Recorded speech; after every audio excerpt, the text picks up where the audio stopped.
परमेश्वर की उपस्थिति में कैसे जाए? आराधना बाइबल के मुख्य विषयों में से एक है और एक विश्वासी के जीवन में इसका बहुत महत्व है। फिर भी अधिकांश मसीहियों के पास आराधना की प्रकृति की स्पष्ट समझ नहीं है।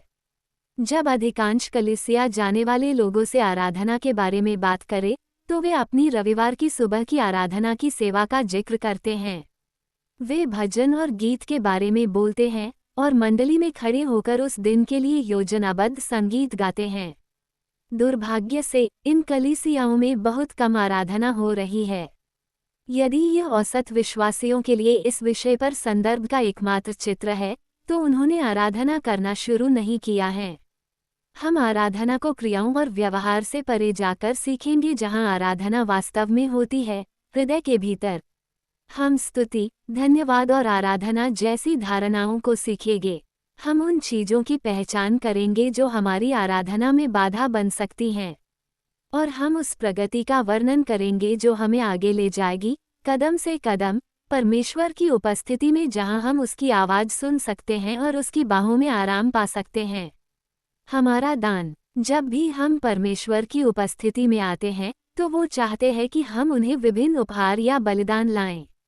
ये पैसे और भौतिक संपत्ति तक सीमित नहीं है, लेकिन उच्च स्तर पर पवित्र शास्त्र विभिन्न आध्यात्मिक उपहारों या बलिदानों की बात करता है, जिन्हें परमेश्वर के अनुयायियों को लाने की आवश्यकता होती है।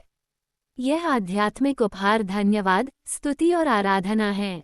जब हम परमेश्वर की उपस्थिति में आते हैं, तो वह चाहता है कि हम इन उपहारों को लाएं। धन्यवाद परमेश्वर की भलाई से संबंधित है। स्तुति परमेश्वर की महानता से संबंधित है। आराधना परमेश्वर की पवित्रता से संबंधित है। इन तीनों बलिदानों में से आराधना सबसे कठिन है एक विश्वासी के लिए कि वह इसे परमेश्वर को भेज दे। धन्यवाद और स्तुति सामान्य हमारे मुख से आ जाता है, लेकिन आराधना हमारा प्रथम मनोभाव है।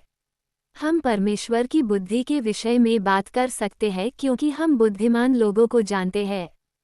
हम परमेश्वर की महानता की बातें कर सकते हैं क्योंकि हम महान लोगों को जानते हैं। हम परमेश्वर के सामर्थ्य के विषय में बात करते हैं क्योंकि हमने उसके सामर्थ्य को देखा है।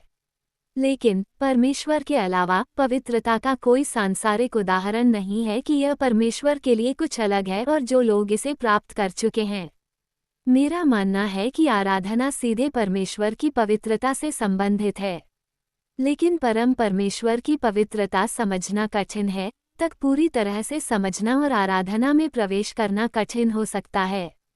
इस प्रकार इन तीन शब्दों की समझ होना जरूरी है अगर हम उन्हें परमेश्वर को अपनी भेंट का हिस्सा बनाने में सक्षम समझे तो। परमेश्वर आपको इस वचन से आशीष दे।